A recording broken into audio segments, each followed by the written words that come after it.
Okay. Hello, everybody. Welcome to It's a Long Story. Running a little bit later than normal, so apologies for that. But welcome to It's a Long Story, a thrice weekly, three of them, campaign set in the homebrew world of Imea. All of our current people, actually, I cannot say that. So I'm going to skip it. In our space, we've been gone for, I believe, 3 weeks, if I'm not mistaken, due to unforeseen events. So apologies for that, but that also means it most likely is going to take us a little bit to kind of get back into the swing of things. But speaking of the things that we need to be swinging into, Lorianne, whenever you're ready, please let us know where we left off. Yeah, we left off with the Mongoose crew defeating the knights and the giants that they were fighting in the grove where Wilbur's family hails from. And we ended with us kind of trying to recover from that. We all had a nice little scene of Guar and Broomhilda were making out. Saren collapsed onto the ground and covered Gerard's eyes so that he couldn't see Guar and Broomhilda making out. um, Wilbur had a family group hug where he brought his mom, so Winona, and his dad, and also some other wombats got in on it, and they were just very happy. Milo sat near Saren and Gerard with his feet dangling inside of one of the traps that Saren had made for the giants, and he was in werewolf form, which he didn't say at first. But we figured out because he also was eating the head of a guard that was killed. And then Eldrin did not join in the revelry and instead took a pouch and took some of Ingve's ash, and then told Kanoth, her brother who was there, that they need to talk. And then all of a sudden the sky turned red, and we were basically, all of us were silenced. We couldn't talk, and Tal monologued about a new world and that those who stand against him will know true pain. He called out Wilbur specifically, and then slowly everyone in the grove began to disappear. And that's where we ended. All right. Awesome. Cool. So jumping back, so there's a couple things. The sky was technically pink, just to be able to keep the color scheme in check. And then also, Milo was not eating a guard. Milo was eating a knight. Very Okay. different, as it might sound like Milo was just eating a city guard. And he was eating the knight's head out of the helm bucket of popcorn. I was trying to make it a little bit like, trying to make it a little faster, but I'll be more specific. Keeping it PG. And it was a wombat. Cool. Fantastic. So there are a couple different spaces of where we need to go into with this. So I'm going to say, let's just make it easier here. I'm going to say Jamie, Kayla, Mike, and Miranda, please roll initiative. Oh my god. And I don't get to roll initiative? No, you do not. And Okay. please put it into the chat, Lauren, please.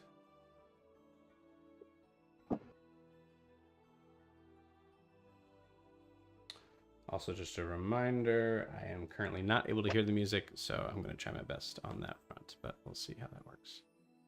And what a great space to remember to turn off the message previous. There we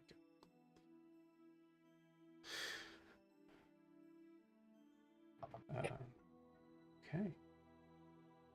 Whoa. All right. Okay, cool. So it looks like we are starting with Milo.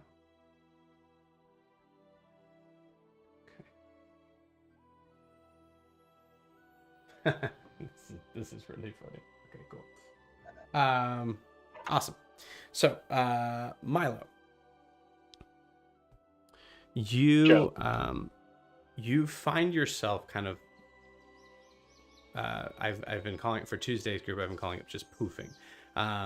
You felt the feeling of slipping away into this space, this like ethereal sort of like space, but it was in such a small amount of time that there's an area where I would say your brain wasn't really necessarily catching whatever space in between you were from where you started to this current destination.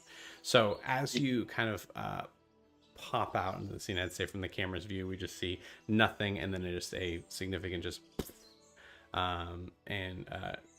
Milo, you kind of stumble out. You hear I think the first thing you get is that you hear the sound of birds chirping, wind rushing through trees. Looking around, it looks like you're in some sort of forest. Nothing particular in this current space and time looks familiar, but feel free to roll any check that you would like. I'm gonna roll a perception.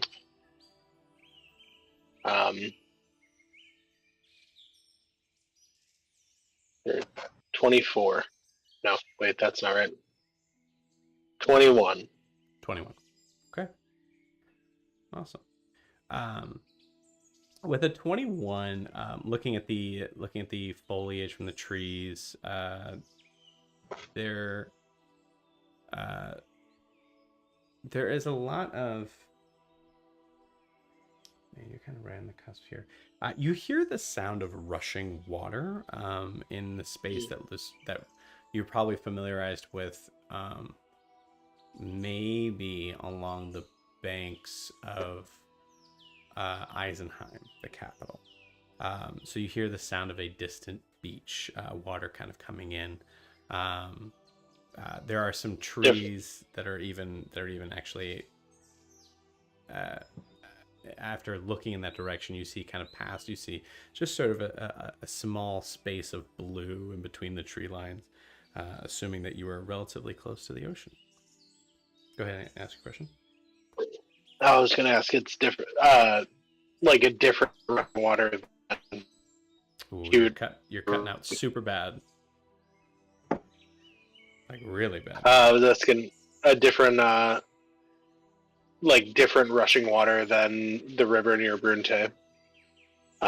Yeah, that's what I was saying. So you hear that? Yeah, but basically like waves coming up along a shore. Mm-hmm.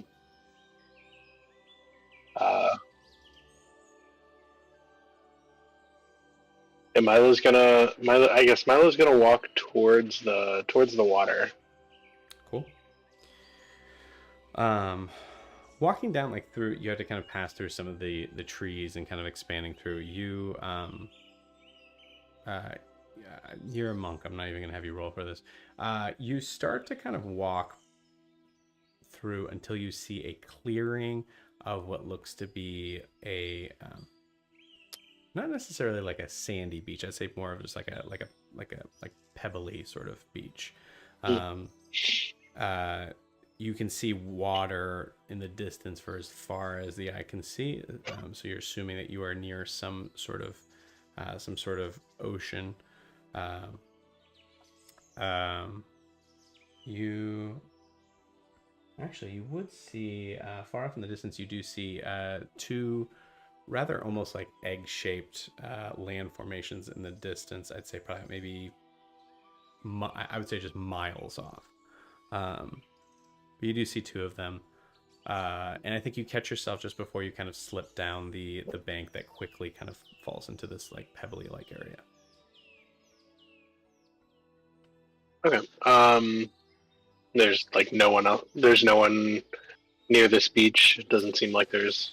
Yeah, with the 21, you look around, you don't see. I think you see, various sort of. I'd say in the distance, you see like a. You see like a seagull-like bird kind of perched up along this like piece of driftwood. And I'd say if you stare long enough at that space, you see it's like kind of staring at a crab as it's scuttling by, waiting for its opportunity. Yeah, Milo's gonna Well, one, he's gonna hug himself. He's gonna turn no longer gonna be a werewolf. And he's gonna start walking towards where he saw those land formations. And while he's walking, he's gonna call on Orin and say, hey, Orin, you here? Cool. So you're so these are islands that are in the far distance. So you're just trying to kind of go further. Oh, they're islands. I thought they were. Okay. Yeah, then then Milo's gonna walk, like, I guess he's just gonna pick a direction, and turn right and walk down the shoreline. Okay. Cool. And talk to Orin. Okay. Cool. Yeah, you call out for Orin. You see Orin kind of reflects in a pool of water and then almost kind of like steps out into this like ethereal form. Mm-hmm. Okay. This is new. Yeah, I was gonna say, I mean, two big questions that I don't know if you have an answer for. Is this a dream? You see him immediately shake his head at that. Okay. And okay, three questions. Am I dead? And do you know where I'm at? Where we are? Let me get my dice out just to see what Orin determines.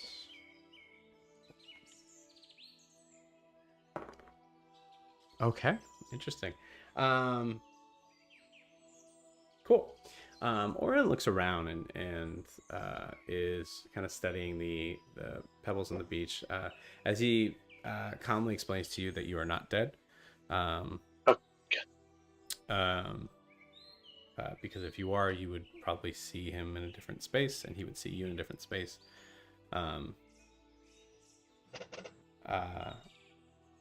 It's just when Eldrin died, and she talked about like where she went when she died. It was like a beach and this like super calm place, and I don't know if that was like everybody's death. I don't know. But... Okay, so I'm not dead. Good. Yeah, I mean, if you are, I don't know why I'm here like this. I would say, yeah, I don't think you're dead. Oh, okay. Which is good. It's a good thing. That's so.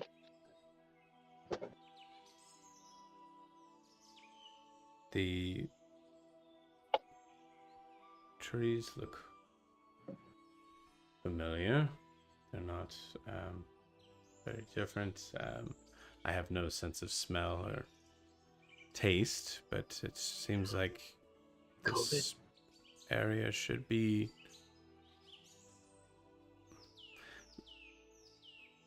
the space of where we are. It's too familiar to be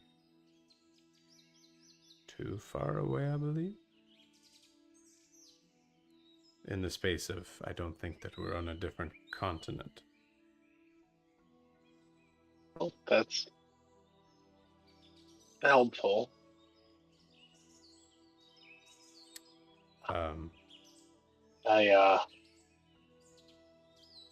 don't know exactly how I mean, I don't know. I'm assuming this is Tall's doing. I just kind of, one second I was in, he was making this like big long speech that I don't really remember. And then now I'm here, and then I couldn't hear anything else, and now I'm here. Yes. I am racking my brain myself. Is there anything you can remember specifically? Anything in your surroundings that looked off before you came here? I somewhat see what you see, but in a different sort of space. So Everything was pink. The sky turned pink, and we and then yeah, we couldn't hear each other, couldn't hear anything, and then all we heard was Tall's voice. cool. As you're explaining this, you're passing by that space of that like kind of like log of driftwood, and I would like you to roll. Yeah, I think I'd like you to roll perception. No, I'll tell you this. From the distance, it looked like the bird, and I would say you were pretty far off. So I say you're kind of been taking maybe like a I'd say a full like 2 minutes to even get up to this point, but I'd say you're probably now within space of maybe 10 feet or so. Well, we'll say 15 feet or so from this bird that is on the that is like sitting on the driftwood. At first, like in the space of this like kind of somewhat overcast sky, but seemingly still kind of maybe relatively early in the morning or early in the afternoon. It's hard to tell. You kind of like saw the bird from a distance, that and you saw like grays and blacks and things like that. But as you started to get closer, you noticed that the bird it has a kind of like a significant plumage of blue.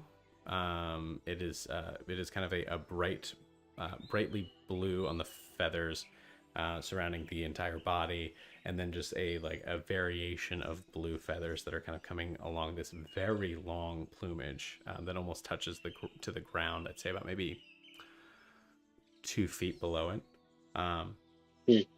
It's a very beautiful bird. You just notice the beak is set in a space that almost kind of like looks, I would say, has more of a resemblance of like a oh my gosh, what's the, I completely blanked. What's the really pretty bird? Like the one that Peacock? Peacock? Yeah, so it has that sort of like kind of angular, sort of like sharp beak. Mm. And I'd say as you kind of coming close to it, it's like kind of like looking in your direction. And I would say it wasn't until this moment that your brain kind of like does this like short circuit sort of space where you remember actually seeing that bird near the battlefield. It was a significant ways off, but it was literally on the battlefield. Like the mini was actually on the field too. Oh, fun. Trying to think of birds that were.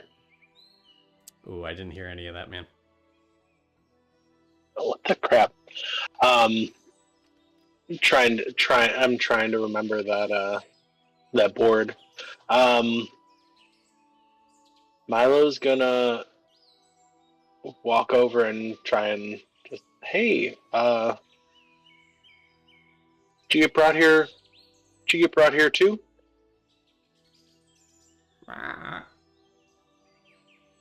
Yeah, that makes sense. You see, it's moving its head slightly as if it's like trying to kind of examine you. It's you're within bird shooing distance, and it's not moving. Mm-hmm. So it seems like it's kind of attached itself to you. Orin is also looking at the bird, kind of like probably like if you catch eyes, he kind of just gives you like a weird shrug, like he has absolutely no idea.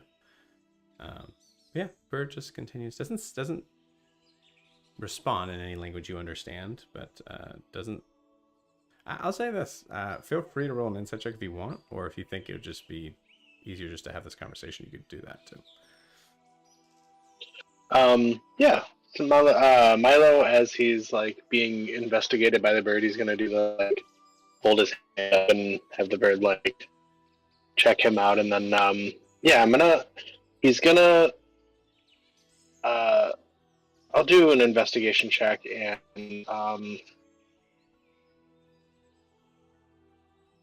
guess try and I don't even know what I'd be investigating. Well, investigation or insight? I said insight, so it's Oh, you said insight. Oh yeah, insight's good. okay. Better roll for me. I mean, you can roll whatever you want. You just have to tell me what you're looking for. Yeah. Yeah, I'll start with I. I don't know, man. It was a 19. 19, cool. With 19, the squawk from the bird, it's kind of tricky, right?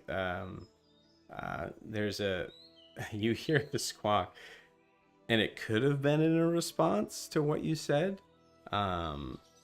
There's no evidence that shows that this bird isn't understanding what you're saying, besides the fact that it clearly does not speak your language, or is just choosing not to. Mm-hmm.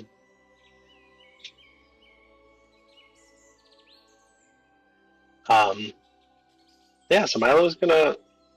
The bird is on the piece of driftwood. Yes. Okay.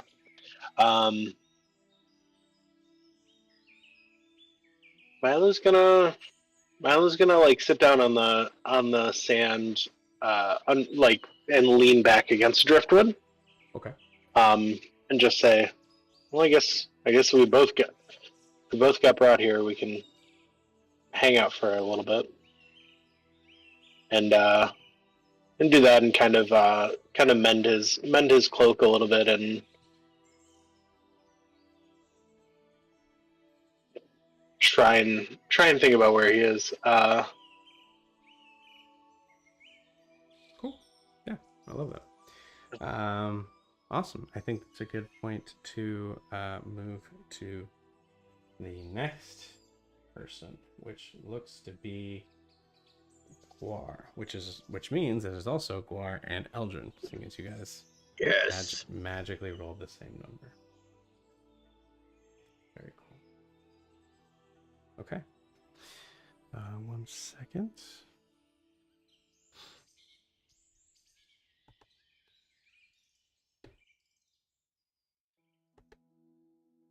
It'd be like battle noises. It won't be as nice as Milo's. I'm gonna say the bird noises went away. What's coming? I will have you know that the thing I chose says heavy wind. Okay. So, and it doesn't look like it's playing anymore, maybe? You stand face to face with the beholder, right? No. Okay, this one is a little bit more interesting. Well, a little bit more interesting in the like in the jumping in point. Eat shit, Jamie. Yeah, stupid roll, Jamie. No. Okay.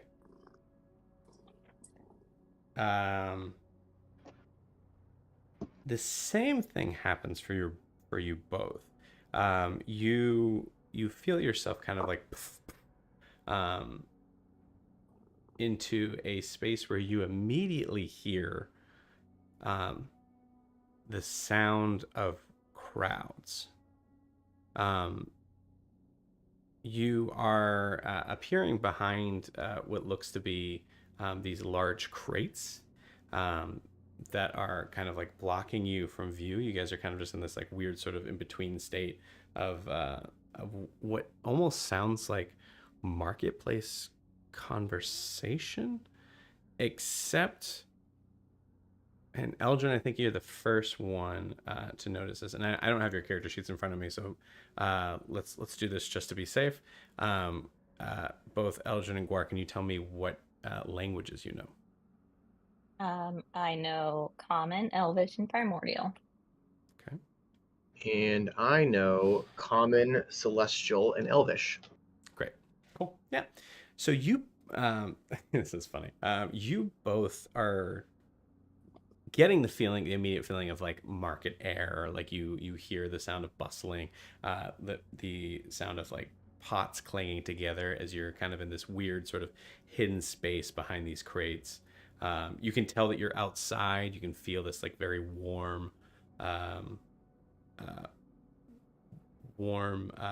dry air.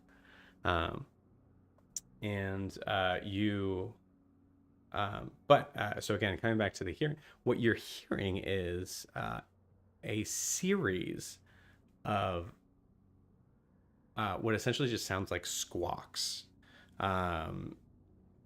You hear just bird noises over and over again in a almost like a level of in a level of confusion that is almost kind of like instantly jarring, like almost an instant headache. But yeah, you both look at each other and recognize, okay, you're here. Well, we can role play that moment. So you both look at each other. What just happened? What the fuck? What just happened? Where did everybody Has he- go? Has he always been able to do that, Quartz? Is just silence everyone and speak in their heads? Was it just us? No, that's new. Where are we? Do you hear that? Is it just? Am I just It's like- disoriented? All I hear is squawking. Sounds like those awful screeching creatures that you have here on land that fly. Birds? Oh, yes, yes. I sometimes don't remember the names of things, okay? It's hard. They're We don't quite have pleasant. birds. Some of them are quite pleasant. These are not them. I mean, this sounds like No, where you're on the they're not. beach and you hear seagulls. That's probably Oh, what you hear seagulls when are you the worst. surface. Well, that's probably Yeah. the only birds you're used to. I mean, that would Yeah. make sense. They're horrible creatures. They're quite unpleasant. They try to steal your food. It's annoying. Should we take a peek? We're behind these crates. I mean, I don't think we're obstructed, but we should get our bearings. I mean, we have to find everyone. Yeah. Excuse me. So we still have like all of our gear and stuff, right? Like I can put my like hood up and Yep. okay. So yeah, I nod. And also, so it's okay if you don't remember, but last time my bracelet like made a weird like thingy, and you Mhm. said I wasn't sure if it's just Larianne who understood that Norris was trying to contact her, or if it was Eldrin that understood that. That's up to you. We stated that after the session as a space of like, just so you know, so you're not like bothered by this for a couple of weeks. That's what this was. Okay. So that's Okay. up to you whether or not Eldrin understands that. Okay. Yeah, so Eldrin puts her hood up and she says, okay, lead the way. Me? Yeah. Hang on one second. And I take a knee and I just say, like, pray to Bahamut. Like, I don't know where we are. I know I don't expect you to directly talk to me, but just, if you have a minute, I really appreciate you guiding me in the right direction. We just want to find our friends and triumph over this piece of shit, tall motherfucker. I'm sick of this shit. Anyway, sorry, I didn't mean to vent. Anyway, could we just guide me? Thank you. And then I get up. Are you praying in your head? No, Okay, that's what to say. Eldrin's just staring at you like, not what? at all. What is Okay, good. happening? That's great. I mean, Okay. we're the only really like holy people in our group. Yeah. So. Yeah. I would say like the in the space of the again, like just almost like almost reverberating sort of sounds kind of coming back at you. You recognize that most likely if you were, well, we'll say this: do you peer behind the crate or do you Yes. just walk out? I think I would peer first. Okay, cool, awesome. Yeah, perception check. Yep. You're leading. That is a 23. 23. Nice. With a 23, you are seeing what at first kind of just looks like a mass like space of feathers and talons and beaks and eyes that all kind of go in different directions. It takes a second before you start to see like feet and basically spaces where these creatures are standing straight up. there is a rainbow of different colors here. You see you kind of like make out just from the distance of like kind of like looking past on the other side, a you see one of them that like looks very much like the traditional parrot, like as far as the colors go, like the red and blue and green. You see there are a couple that kind of sit in this like bluish violet. Um, you see a couple that have like a base color of green. And they all seem to be kind of conversing with each other in a space that clearly resembles a marketplace. However, this is a little different than any sort of marketplace you've seen besides the bird humans, the birdmen. You notice that the ground underneath your feet has this interesting sort of like I would say it essentially kind of looks like sandstone as far as the texture, and it is meticulously placed beneath your feet as if it was kind of like tile work. And peering behind the corner, you actually see that you must be on the precipice. I think in your version of thinking of it as like a almost like the top of a castle wall, because you can see that this stone kind of protrudes out about 15 feet in one direction, and then you see there's a name for it and I always forget what it is, but you see the like kind of like castle, the top sort of portion where the ballistas would be set, and yeah, so the space where that ballista, yeah. So there's a name for it and I'll remember it as I'm watching this again, but so you can see that there's a drop off from there. That's what you see right now, and as you kind of like look down the line, you can see that there are many other bird figures that are kind of coming and going, but it looks like this line probably only extends maybe a half mile down. Okay. Are these Aarakocra, and would Guar know that? Would Guar be able to recognize that? It is. You've seen Aarakocra before, but I would say that most likely Aarakocra that you've seen it resemble more of the like raven or eagle like textures as far as like the plumage goes. This looks very different. I have another question too. When you're sure, yeah, go ahead. So, depending on what they're speaking, like if they were speaking Auran or some sort of air language, that is a type of primordial but a different dialect. So the rules kind of say that you can maybe understand some of it. Okay. It's like not like really well, but I'm wondering if how you want to rule like the different primordial languages. Yeah, I would say there's a significant difference between the primordial language of underwater to the primordial language spoken by this. But I will say this, considering giving you the A for effort on this space, I will say that you do notice that at one point in time you were taught that there are different dialects of primordial, and they're so expansive that there's a good chance that you would not be able to understand or speak it. But these are the different languages, and these are what they are specifically spoken with. And I would say you recognize that this is most likely Auran. Okay. So I look at Guar while he's looking out, and I say, I can't understand them, but I'm pretty sure they're speaking Auran. It's a type of primordial, but not the type that I speak. So it's very different. The squawks I can't quite understand. I didn't take it in school. I didn't need to. I had people who could understand that for me. Great. If ever need be. That's very helpful. Thank you, Aldrin. Okay, so what do we do? Are we the only non-bird people here? I don't see any non-bird people, and clearly Can I do like a history check if I know if like we would be like, they see like non-bird people and they immediately like seize them, or like is this like if I'm in a place where there's mostly birds and they're speaking Auran, like do I know what the customs are? Yeah, go ahead and roll that. I would say I would put that as a religion check because you're trying to understand culture. Right. while you're doing that, I would also, I just want to be clear, I would probably have relayed all the information you gave me, Joe, to Eldrin. Cool. So That would be a 19. sick. 19. Nice.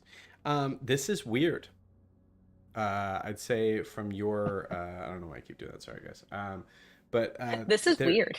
No, not that. I like a nervous tick of putting my hair up and putting it down and putting it that's fine. up. What you understand about Aarakocran culture is that it is largely unknown, because most of the ones that have kind of made their presence known to any other land-dwelling race, really, I think, at all, is in like sparing sort of parts, like just like an Aarakocra here who just happens to live in, you know, Eisenheim or whatever.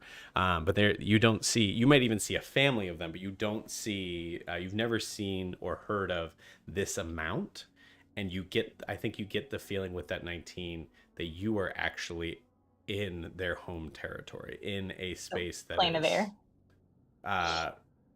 It's possibly, I would say. I don't think you get any sort of reference of things that at this moment feel Okay. So yeah, I'll put it this way. I didn't mean that as a different dimensional plane. I mean that as a space of like, this is where they're from. Okay. So you go ahead. Sorry. I was just gonna say, I turn to you and I say, some of them might speak common. I think it's just more comfortable for them to speak Orin. Yeah. I mean, it's like when you were in Anoria, it's more comfortable for us to speak our language. So we could try to talk to them. I don't think we're going to be seized on site. In terms of like my like studies of different cultures in order to figure out if I can like defeat them or not when I was younger, like could I do a religion check as well just to see if this would be like a hostile place to non-Aarakocra?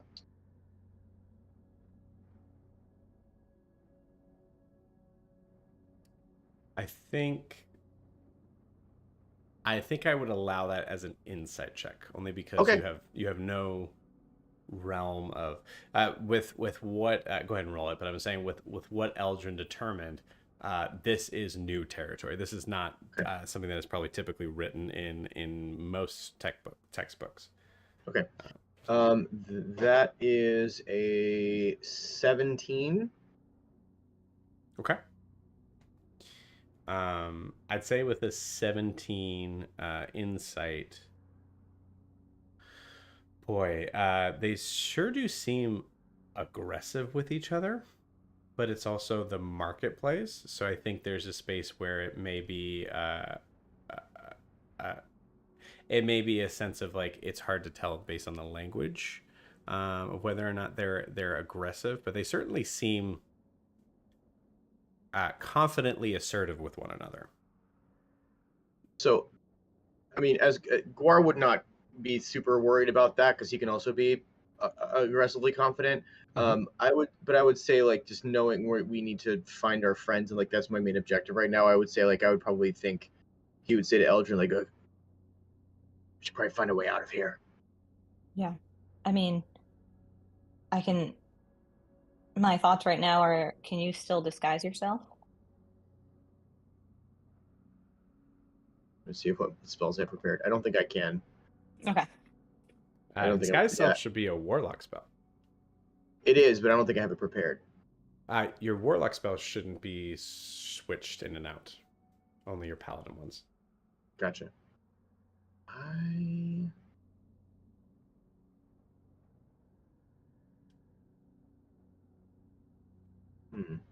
Yeah, I guess so. I don't think I knew that. Okay, well, I will put that back then. So yeah, so we'll say, because I know you had this, is why I was kind of framing it in this space here. If you wanted to do that, right? But we'll say, yeah, you had disguise self. I did.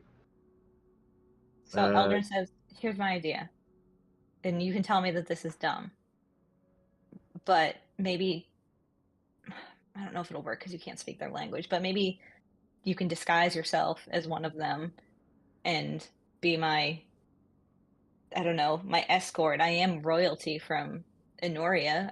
I can check with my father and see if we have business with people here. I mean, maybe he knows some other royalty here, and we can at least get somewhere else where we can talk to someone.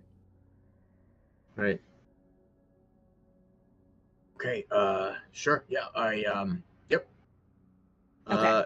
I look and I try to find the coolest looking bird person. Okay.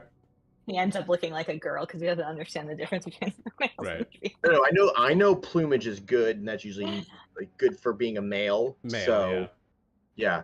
So I find like the third most bright plumage because I don't want to stick out too much. Sure. So I cast disguise self and turn into like that one. Okay, cool. And, describe to me the colors that you're looking like. Okay. You know what a blue-footed booby looks like? I think so. Let me pull it up just to be certain. they have very cute blue feet. Is that the one with the blue feet? Yeah. Mhm. Huh? How'd you know? They can have different colored feet, guys.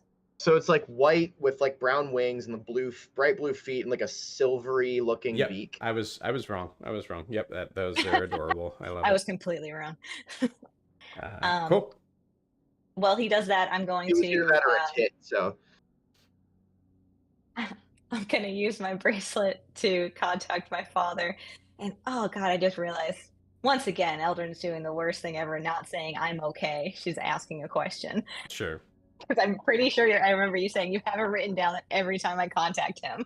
Yeah. So anyway, Eldrin says, Father, do you have any business with the Aarakocras or the creatures that speak Auran? Or any information on anyone I could speak to if I happen to suddenly end up somewhere like that? Just in case. You do get a response, I think, immediately. You're okay. Okay, good. Oh, glad you're okay. Did you hear voice? Everyone concerned fully forget what Aarakocra are. Eldrin uses up another charge and says, okay, she's gonna.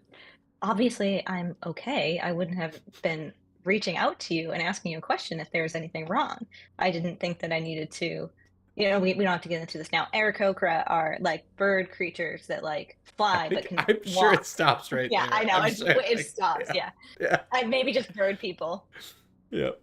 Love it. Okay, cool. Yeah, you hear a response. Oh, no. That's it. That's all you hear. Okay. I think you hear like maybe like, how do I turn this thing off? And that's it. Okay. Eldrin is going to turn to Guar and say, he was no help. But I think this might still work. I can keep my hood up and my head down. And I don't know, just do what you do and act like you know what you're doing.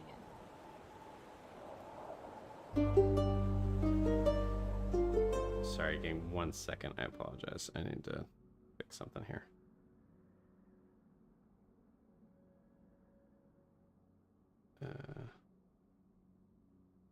Okay, cool. Awesome. All right.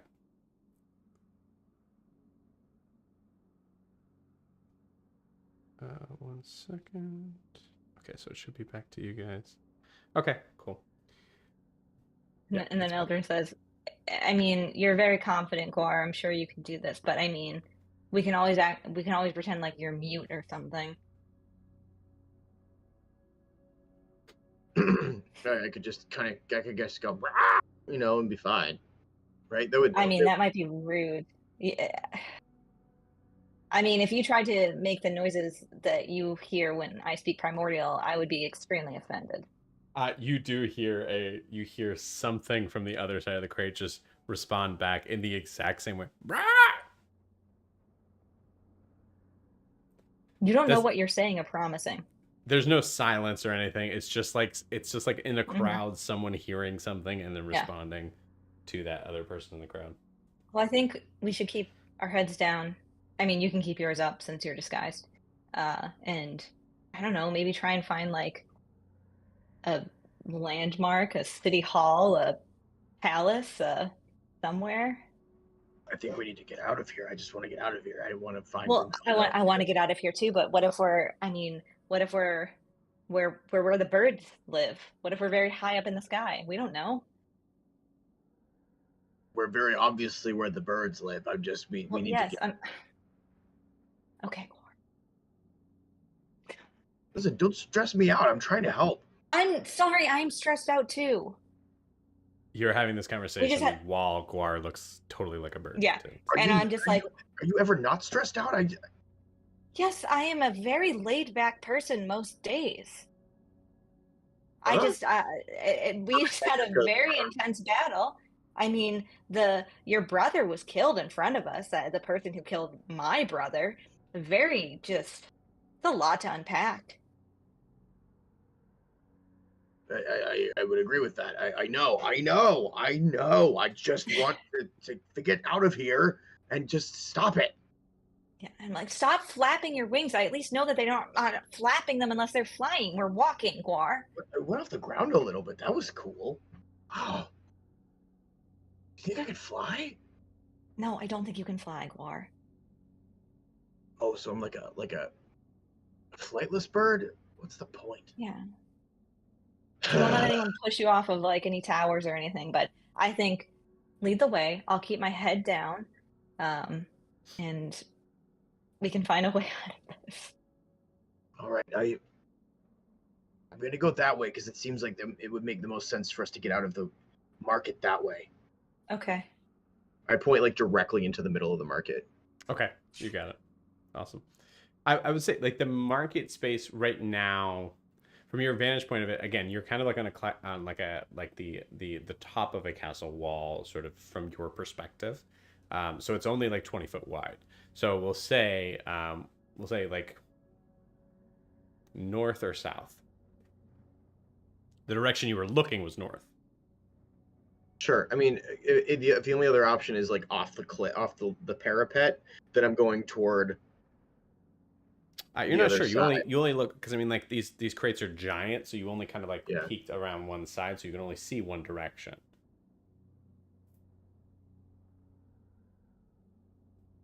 I mean, I'm gonna say I'll start.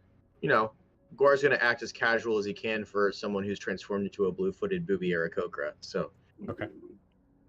Eldrin just keeps her head down and has her hands in her the pockets of her cloak. Okay, so we'll say the blue-footed booby Guar steps out first, and as you're stepping out, Guar, you kind of have a better understanding of the expanse of where you're at. You're still probably maybe like 10 feet away from the edge of the top of this space, but you can see to your now your left or your right. Your right was originally the way you were looking. To the left. You do see that there looks to be some sort of opening where you can see a descent of stairs. In your immediate vantage point, if you were to go closer to the other side of the like wall, so to speak, you'd probably see a lot more. But if you wanted to choose a direction now, you could. So to your right was a space where you see it. It looks like it goes down for about a half mile or so before you see just a wall, another kind of wall. You're also like looking up, you can see looking up, you see probably about a few clouds in the sky, but generally pretty sunny. You can see there are you don't see any treetops or anything from your vantage point or anything like that. But yeah, you're kind of in a weird spot. I'll need to know more about where you're going to kind of help you out on that. But before we do that, we might as well let's have something happen. So you're standing, you move out from the crates. I would like, might as well start your stealth check now. I will give you advantage because you are I'm at disadvantage. you're somewhat looking like an Aarakocra, but you have disadvantage because you're a paladin, so Mhm. it's a straight roll. All right. Okay. That is a 16. Okay, cool. Cool, awesome. And I would say also for them, it is a straight roll because there's a lot of crowd of people, so it's very easy to kind of get lost into. But on the other side, you do definitely stick out, as you do not look tropical whatsoever. More coastal. Yes, very much so. I'm also Uh, wearing plate armor, I realized. But I still have a cloak that cover my head, right? Like, maybe not. No, I you're don't not. know. Like, there's no, No. you're a Yeah. human in an all, or excuse me, you're a Triton in an all, Eric. You're gonna be Yeah. rolling with disadvantage regardless. Yep. So cool, yeah. So you step out, Guar. Is there a direction you take? Do you go over to the wall to kind of get a better view, or do you start moving Yeah. towards the stairs to your left, or do you move to the I'd right? say to get a better view. Cool, awesome. All right, so you move past, you move about 15 feet, which means you're kind of like cutting some people off, or some of these Aarakocras off as you're kind of walking past. Um, you hear squawks as you pass by, but they seem to continue on forward without you. I would say, Luran, from this vantage, excuse me, Elgin, from this vantage point right now, I imagine you're still kind of like peeking behind the crates to like get a space of like, Yeah. okay, I want when to should stay I close move? to, yeah, I want to stay close to Guar, but yeah, that makes sense. Cool. All right. All right, cool. So, Guar, as you get closer to the um, to that space, you see you're not necessarily uh castle wall uh is an overstatement. The space where you can see that it looks like you're kind of looking more inside from whatever's going on. You can see that the ground does kind of drop to probably up maybe like 10 or 15 feet below. Um, but along that space, you see that um, every section moving forward into from your vantage point, I'd say from a space of maybe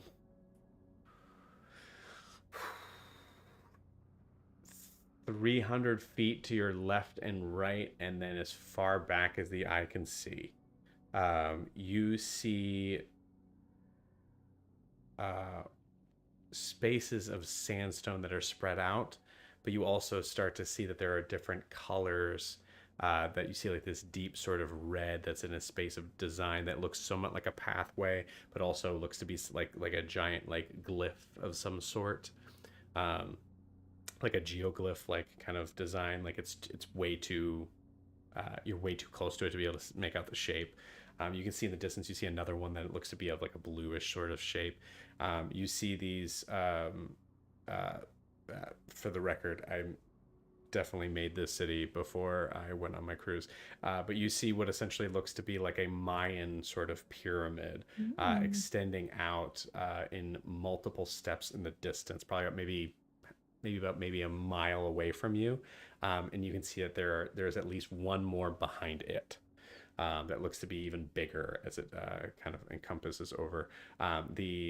The pyramid itself looks to be adorned with various sort of uh, gold designs. I'd say gold and maybe like copper as well. And there are many like the steps themselves. Like many of them are covered in like what looks to be like some sort of deep red cloth. Um, Looking out, you see that in the space of where you are on the market that is outside of this sort of ground area, you see that there are definitely more Aarakocra, way more than you would have probably even imagined, that are kind of dropping and flying and kind of coming in at just various different sort of levels around, but all in a very like slow sort of pace. You notice that the ones that are higher up look to be wearing some sort of tribalistic sort of mask that extends up higher than their heads, and you see they are look to be looking to like they're carrying some sort of heavy ornate halberd. Um, you see that they're kind of like scanning the crowds, but looks to be standing guard, so to speak, flying guard. Um, they currently do not see you, but mostly because you guys are not in that inner sort of space. You're kind of up on this sort of weird balcony now. It's kind of a better way to look at it. Do you want me to roll stealth as I walk out as a Triton in full plate with absolutely. a trident? Yep, absolutely. I Please keep my roll head stealth. down though, Joe. Yep, I keep good. my head down. I'll tell you what. Because you're keeping your head down, go ahead and roll with disadvantage. Okay, cool. I'm rolling Norris and Elven dice, so we'll see. That's gonna be great. 6. Awesome. Cool. Guar, you only get to enjoy this honestly gorgeous view for about maybe like 5 seconds before you hear multiple, like a chorus of squawks behind you as you see Eldrin has stepped out from behind the crates and are completely surrounded by I'd say about 5 Aarakocra that are that have their like hands up and their wings just moving maniacally, almost like kind of like bashing into each other. I'd say before you turn around, you definitely see one of the guards, one of the people that looks to be flying guard, looks in that direction immediately and starts to kind of make their way. I put my hands up, and Okay. well, yeah, I might Biden still, but I put my hands up, and I say in primordial. Well, I'm gonna try 2 things. I say in primordial like I need aid, and then if they don't recognize that, I'm gonna say the same thing in common. Okay. Cool. Okay. You know what? Throw in Elvish too. I'm gonna say in all the languages I know. This is like if everybody's seen The Mummy, where like I think it's Benny has every like religious artifact on it, like a necklace. He just keeps shouting all of them just in case. Nope, not that one. Yeah. Okay. Nope. That's me. Cool. I will say you say in primordial, I need aid. There is no response. You say in common, and you see there are a couple that do the like. They're all of them are kind of facing you, but a couple of them actually kind of stop squawking and kind of like side eye you, in a space of like how a bird would try to kind of get a full view of who you are. And then Elvish, you see no response. But you do see that a couple of them have like at least stopped from just screaming in your face. Okay. So. Meanwhile, I am assuming a defensive pose around her, putting my wings out and just saying, Okay, you're just saying, cool. And then but mixing it up with like, stop! No, she's my friend. Stop it. Okay, in common, love it. Like I'm probably doing the similar thing of like I'm just trying all my languages, just like no, she's with me. Cool. Like we're just yelling squawk. Okay. Cool. Squawk! No, caw. You see the guard kind of like swoop in to look closer. The first guard that you see, please hold. Is everything broke? Hold on. The first card you see, where are you? Has that kind of like mask above it. Has the space of the mask looks to be like some depiction of some Aarakocran god. It looks like you see like a beak even depicted in it. But again, it looks very like kind of like Aztecian in a way of like it's being more kind of in that rudimentary, but also really like kind of like slopey sort of shape of just indentations and yeah. I'll have the picture for you eventually. And then you see the figure itself has a deep like bluish, actually really like more like indigo sort of space of most of its form, and you can see like on its wings that are flapping, you see like a violet, but then slightly like silvery sort of tips to the end. You also notice that around the face as well from the sides. You see him. You see them swoop down. They do not touch the ground, but you hear a loud squawk, in a little bit of a deeper sort of space, like more in that bird of prey difference. And you see all of them just kind of like scatter away as you see two more kind of come from the side, all kind of looking at you and facing you. I have a They're question. hovering. Yeah, go ahead. You could say no, which I think you're going to, but like when you learn keywords from different languages so that you can like be like, I have to use the bathroom. And Mhm. I know a few like Where is the RN phrases library? like help or my companion help, like something like that. Like Puedo ir al baño, por favor. yeah. Or What's dos cervezas, por favor. what's your question?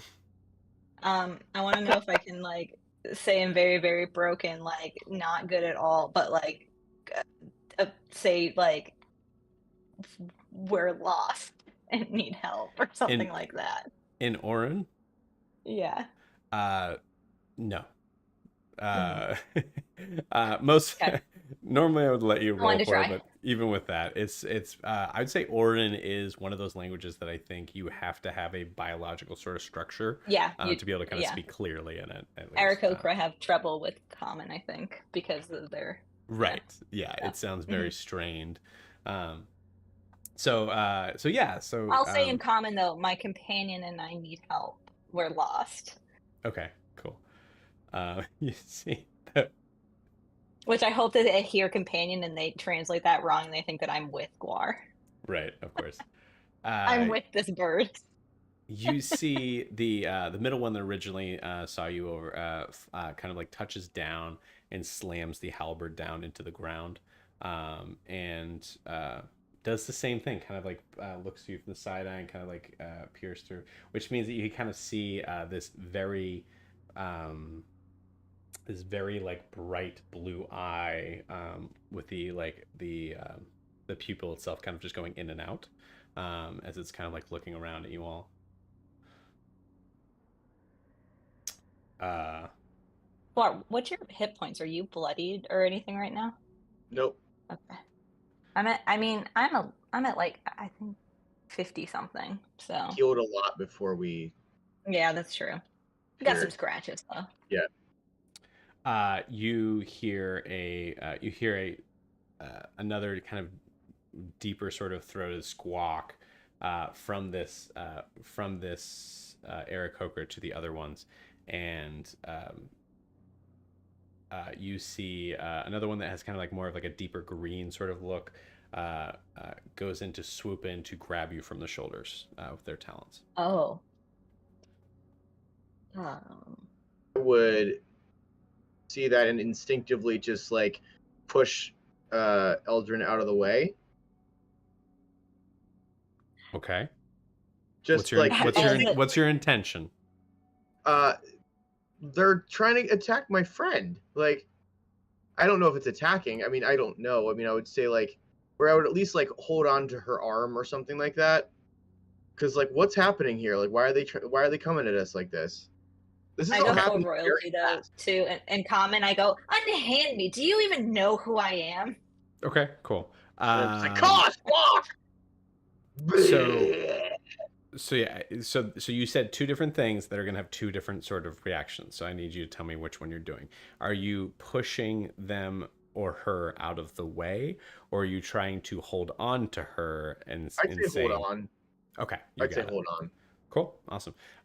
So as you feel those talons kind of grasp around your shoulders, and you feel your Elgin, you feel yourself about to be lifted off. You feel that space.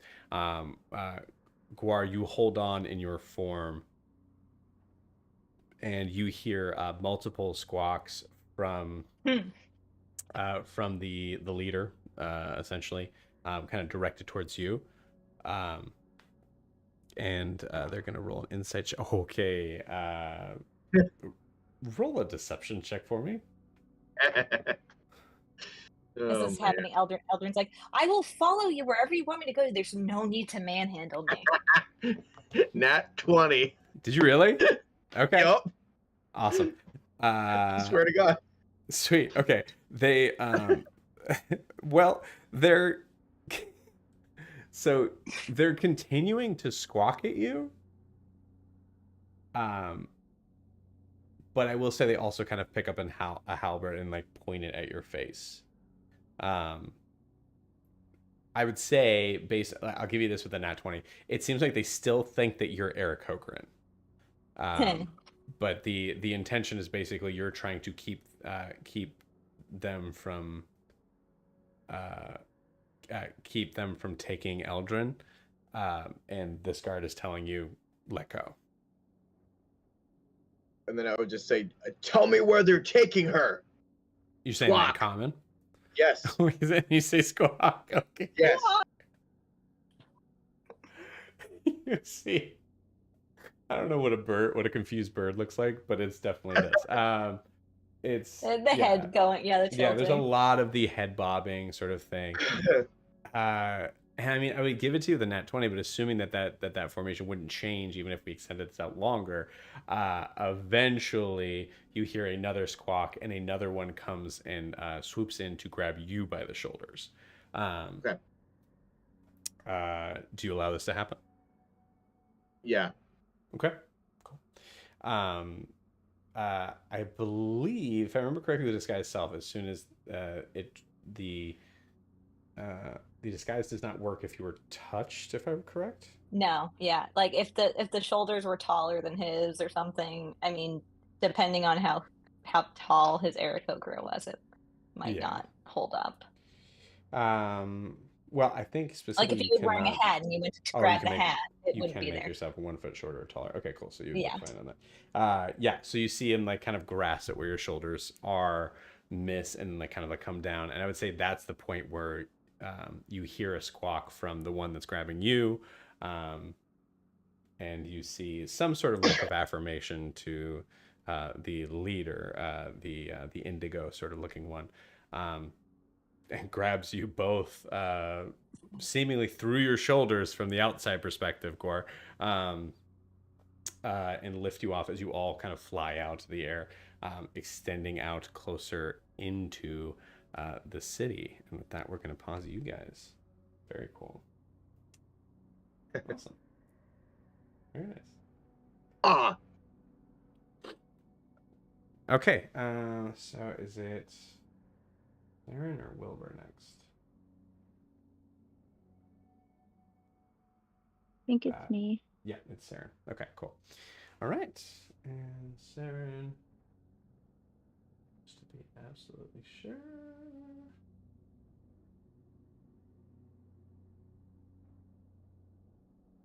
Oh, this is because it's not in that spot. It's over here. 68. Okay. Cool. This is really funny for you. Okay. Great.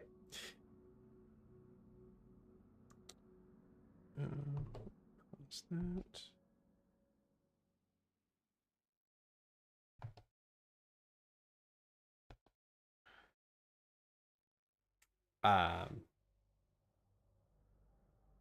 Saren, you and Gerard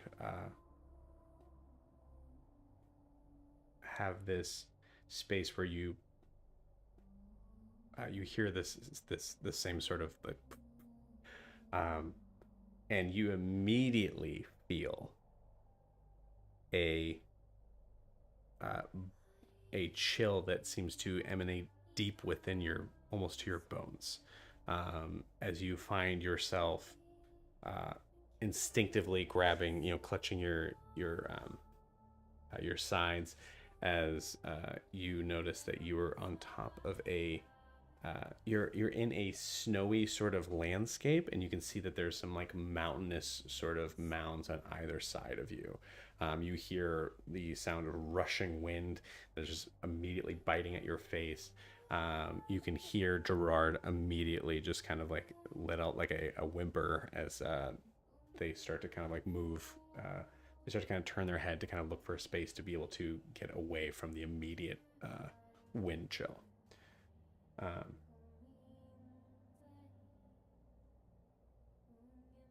Yeah, what would you like to do here? She immediately looks down at Gerard. Great. Tall can teleport people now. And he picked the fucking snow. And, like, does she... I'm assuming she can hear her voice now. Yes. Yeah. Right? Yes, and you see Gerard kind of like move off to like the shadow of a space so that at least the wind is not beating directly in his face. Mm-hmm. She's gonna follow Gerard over there and then just kind of start to look around and make a perception check. Yeah, go for it. Oh my gosh. A freaking 19.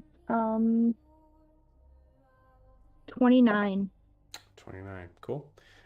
With a 29, I wish I could give you more, but all you see currently in your space is you see a lot of white, as it looks like you're kind of almost in the middle of a snowstorm. You see there are the crags of the rocky sort of mountain formations. I will say with the 29,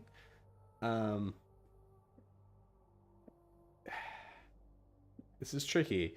With a 29, the structure of these like granite-like mountains, while you haven't seen them covered in snow before, do look somewhat familiar. Okay. But you see, I'd say, from your current vantage point, even the space of where you're at, where you can see the kind of the mountainous wall kind of come up to the side. It only seems like it goes up maybe like 10 feet from where you currently are at. I'd say with the 29, you feel like wherever you are, based on the feeling of the air pressure and the weathering effects that you're kind of dealing with right now, you get the feeling that you're on top of a mountain. The first thing she's gonna do is hold on, where is her? Yeah, her glamored armor.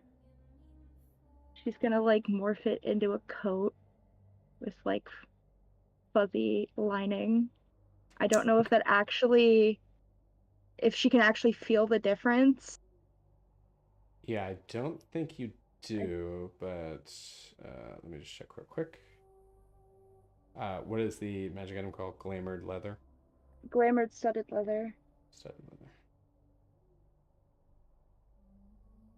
It just says it can assume the appearance of a normal set of clothing or some other kind of armor. You decide what it looks like and it retains its normal bulk and weight. Yeah. So it just kind of looks that way. So yeah, she does that and she is still freezing and she just Gerard, let's try to find a way down. And she's gonna just kind of motion him and start kind of looking for, I don't know, a rock that they could climb down to try to like descend the mountain. You got it. This is a very important question. Do you go from your vantage point of where you appeared? Do you go forward or backward?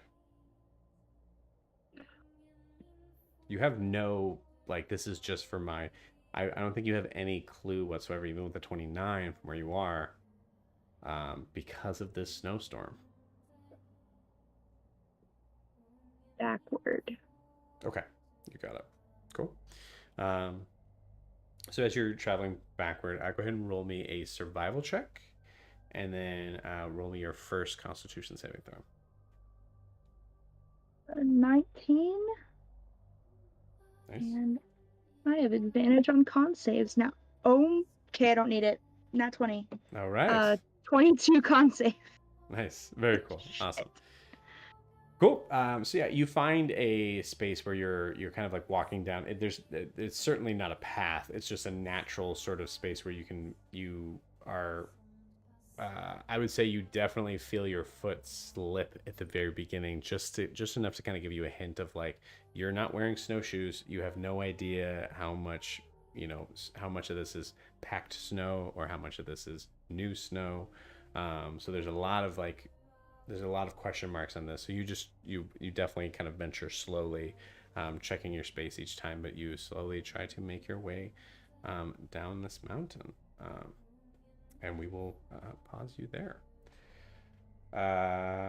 Okay, cool. And last but not least, Wilbur. Isn't Wilbur.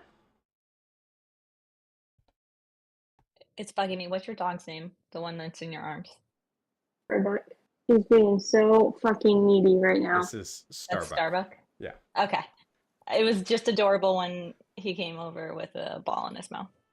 Anyway, go on. She's such a brat. Oh, Yeah. sorry. Oh, that's all right. Can't you tell? No. Mom, they're talking about me. Guac. Wilbur, in a space that is very much like the exact opposite of what we're experiencing with Saren, Wilbur, you pop out and you immediately feel Wilbur probably has never worn shoes, right? Mhm. Okay, cool. So Wilbur, you definitely feel like a rough, like sort of patch immediately beneath your feet as you kind of like stumble down. I would say you actually you noticeably feel like a stinging pain as something kind of like pierces the bottom of your foot. That's your first reaction to that.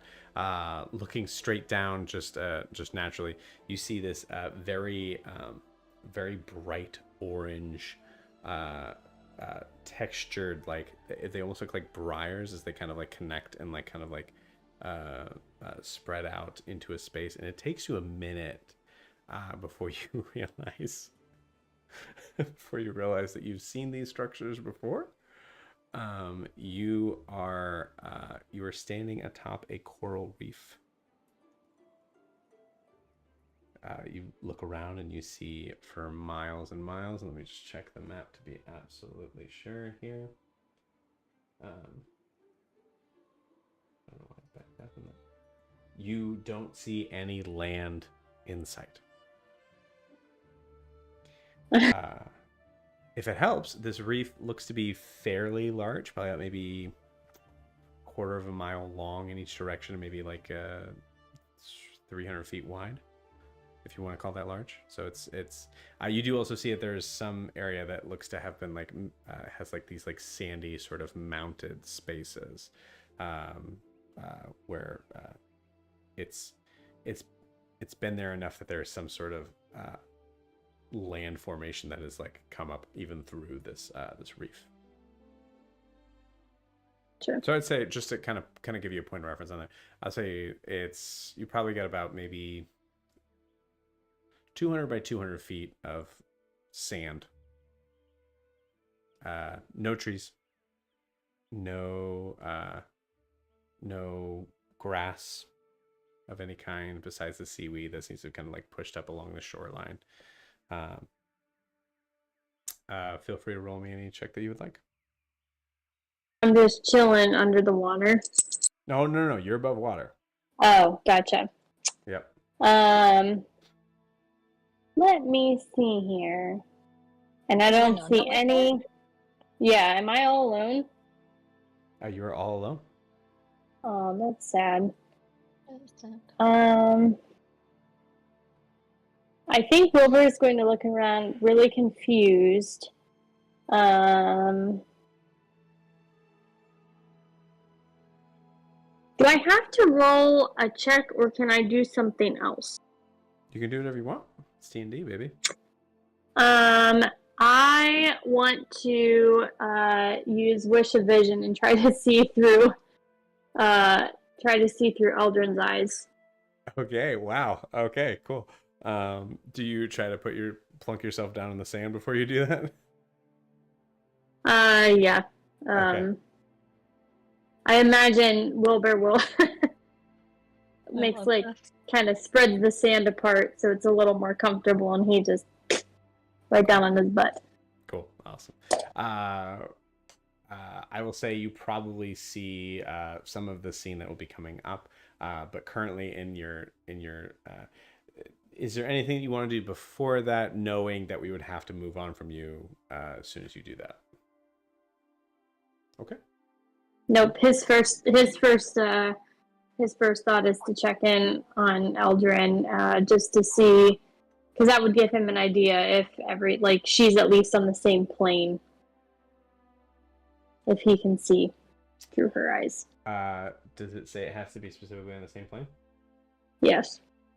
Okay. Cool.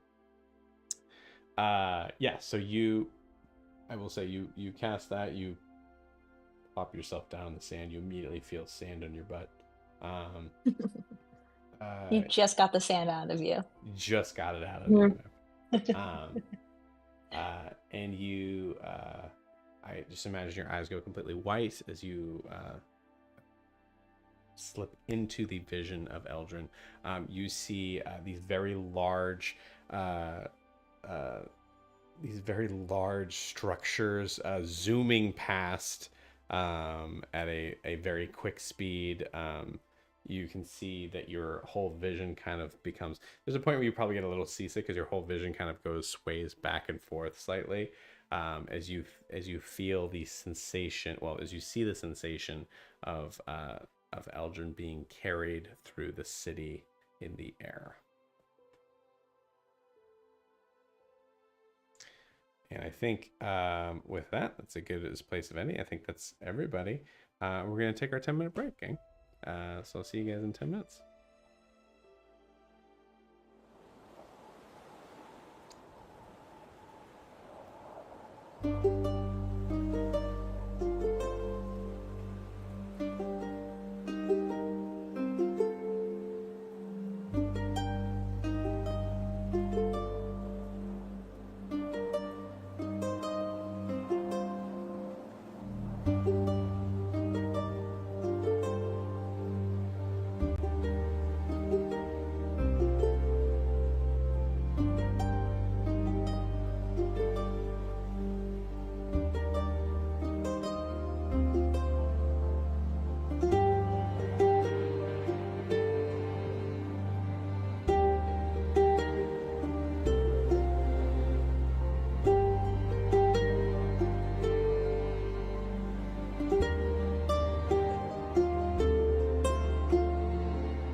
are back. Back to the top of the round, so to speak. We are back with Milo. So, Milo, you are working on your working on like kind of like just rebuilding the holes in your cloak. You know, taking out some things in your bag, and we'll say that you notice that the bird has been sitting just kind of like just watching you, not moving, just kind of like hanging out for some time. I'd say probably maybe about at least 20 minutes have gone by of this.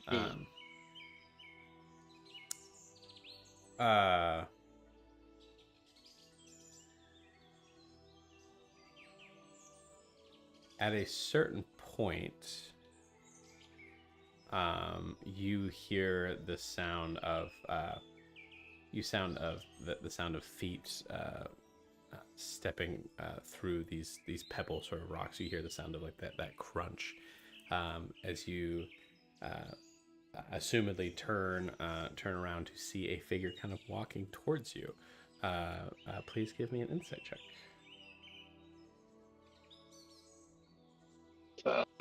13. 13. Okay, awesome. The 13, you notice that this figure is seemingly male. Looks to have a kind of like a shock of hair running in like a mohawk sort of style that's kind of like laid back down. Is not wearing a shirt. Does look to have like various sort of forms of like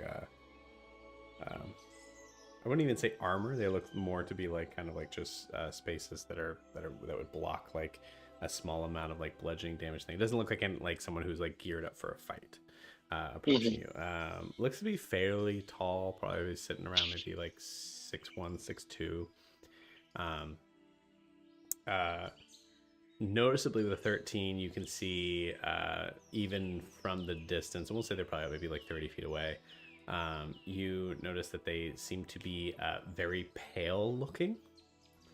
And you see that there's, it's hard to kind of tell out from a 13 from close distance, but it looks like there's some like sort of splotches of orange around like the like chest area and like maybe even this along some of the face. Figure seems to be walking with a staff, and notably no other nothing else seemingly. No other equipment. No other equipment that you can see. Yeah, Milo's gonna as soon as he hears somebody walking up, he's gonna shoot to his feet and face them, and he's gonna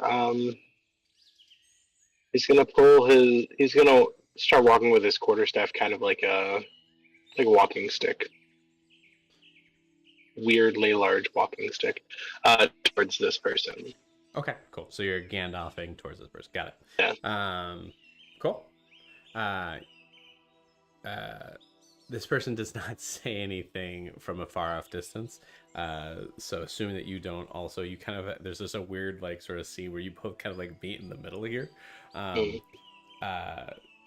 From the space just before they're actually saying anything to you, you notice that the markings on their chest and face look to be almost like they have a somewhat they look to be like tattoos. They look to have some sort of like tribal sort of quality to them. I would say kind of like more on the space of like a Native American depiction of like a flame.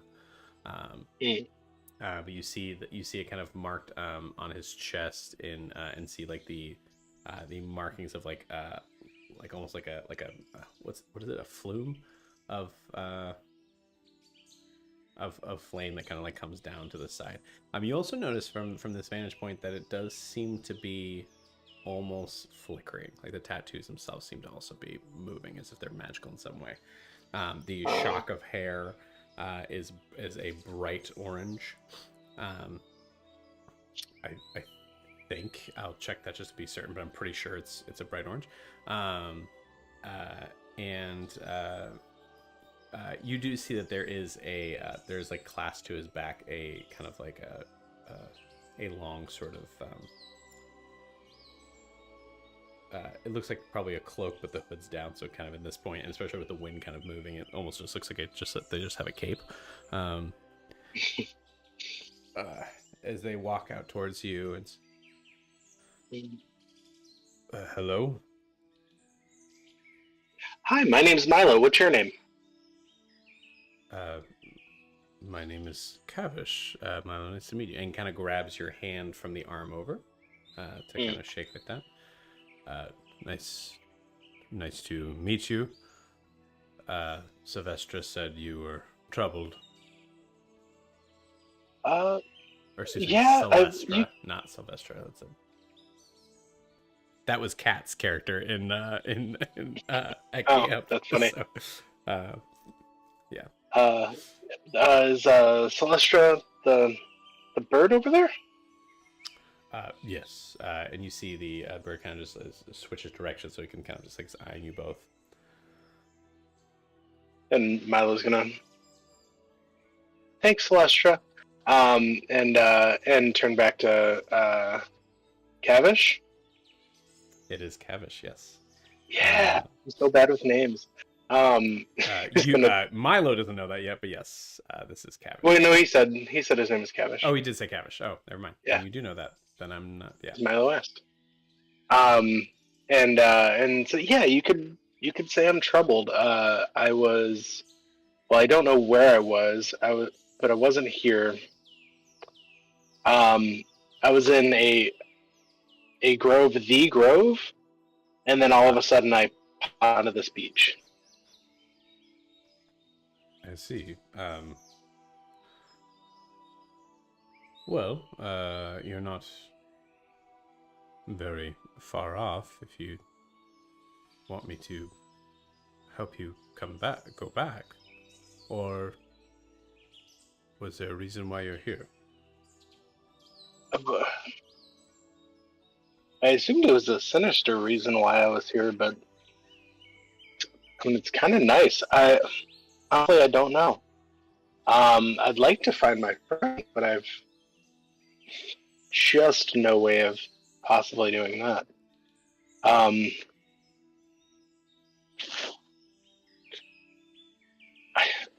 guess if it's not too much of an imposition, I could go for some food. Absolutely. Come on. Kind of like gestures you back up towards the forest and the space that you kind of slid down from. And we'll kind of cut to a just a small, a very small campfire that has been made.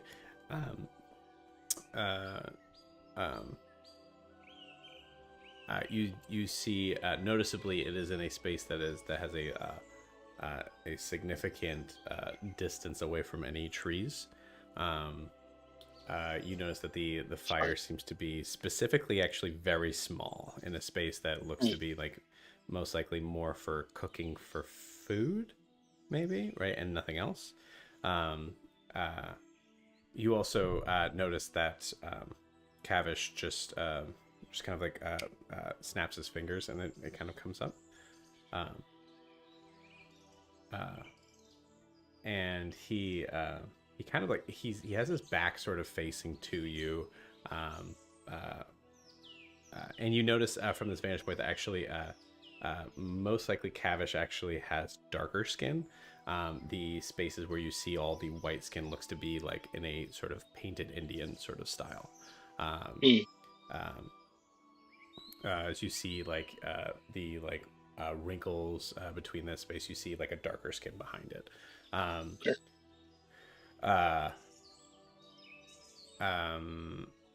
As his back is facing you, he kind of like turns to the side. He's like kind of just surveying the forest right now. And just there is much that the woods can offer. Is there something specific that you would enjoy? Do you feel in need of medicinal help? Milo's gonna like at his like extremities, and I think I'm actually okay right now. luckily I got healed right before I lost track of my friends. I mean, I haven't had like boar in a long time. If like I used to have it a lot growing up, and I haven't been home in a while. Do you have any like pigs or wild boar around? I could maybe try and find some. Roll a persuasion check.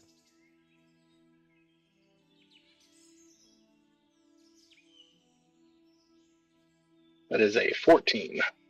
14. Okay, cool. Okay.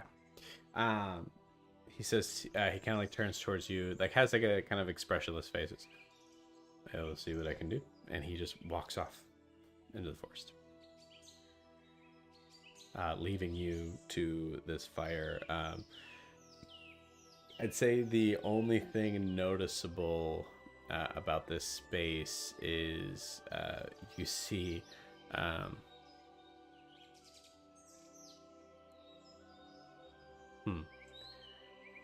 You see that there is one log propped up, like kind of like close to this fire, as like kind of like insinuating a seat.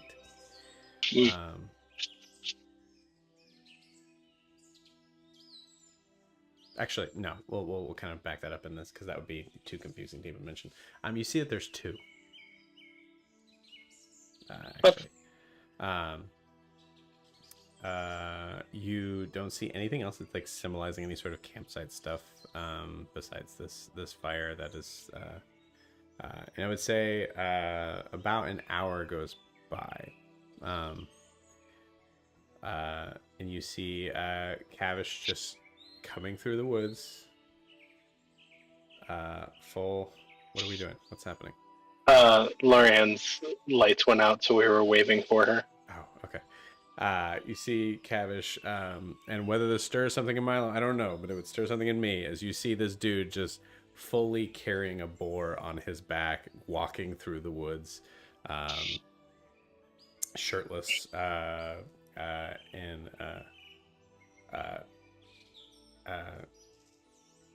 comes up, kind of like lays it down to the side, and starts to kind of get to work on it.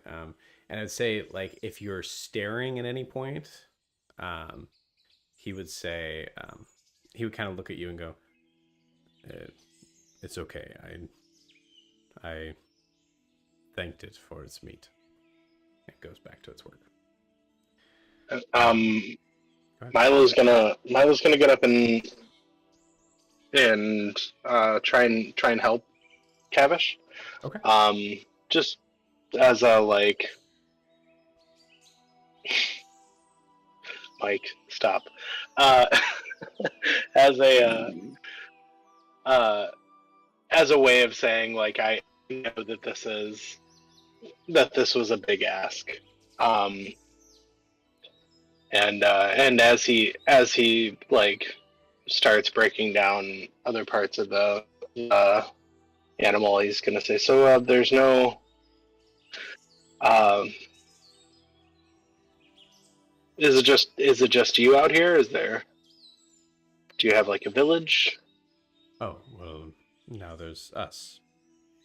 And there's always been us. As you see, kind of like glancing up, the bird has followed you into space, like in a nearby branch. As he kind of like hands you in a really like, gross way, like hands you a perfectly like sort of cut space of skin to be able to like just move away from this.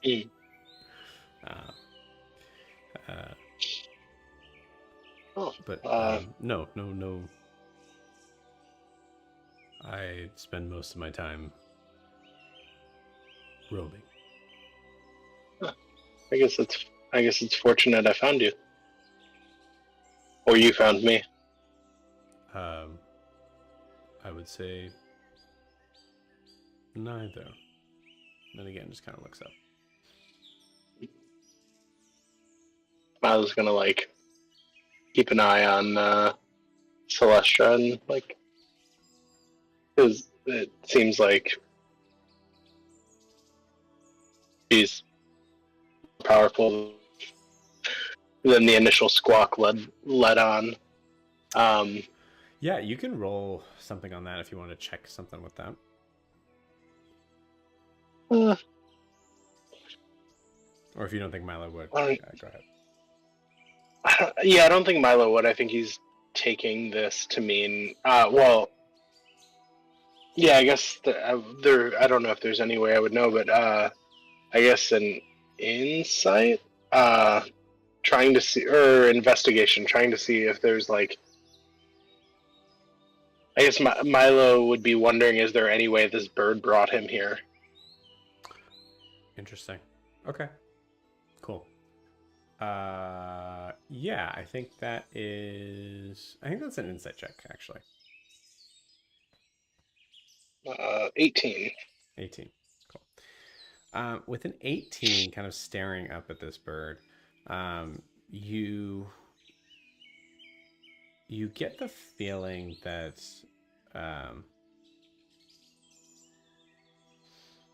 I think at first you kind of get the feeling that like this must be a really smart bird to have found us not only on the battlefield but then found me here. And then your thoughts kind of start to form into the space of like, well, what if it brought me here? There's no good answer to that question, even with an 18. The one thing I will say is that it does. The vibe you get from this creature, you've spent a lot of time with creatures in various like interesting sort of ways. You get the vibe from this creature that there's more intelligence and wisdom that definitely surpasses Duchess. You get that for sure. Oh. How dare you? But yeah. So you guys continue on. You get to the point where you're cooking the boar over this very small fire, and probably just kind of like cut up into different sort of chunks. And then Cavish looks up and he goes, "So, tell me about you."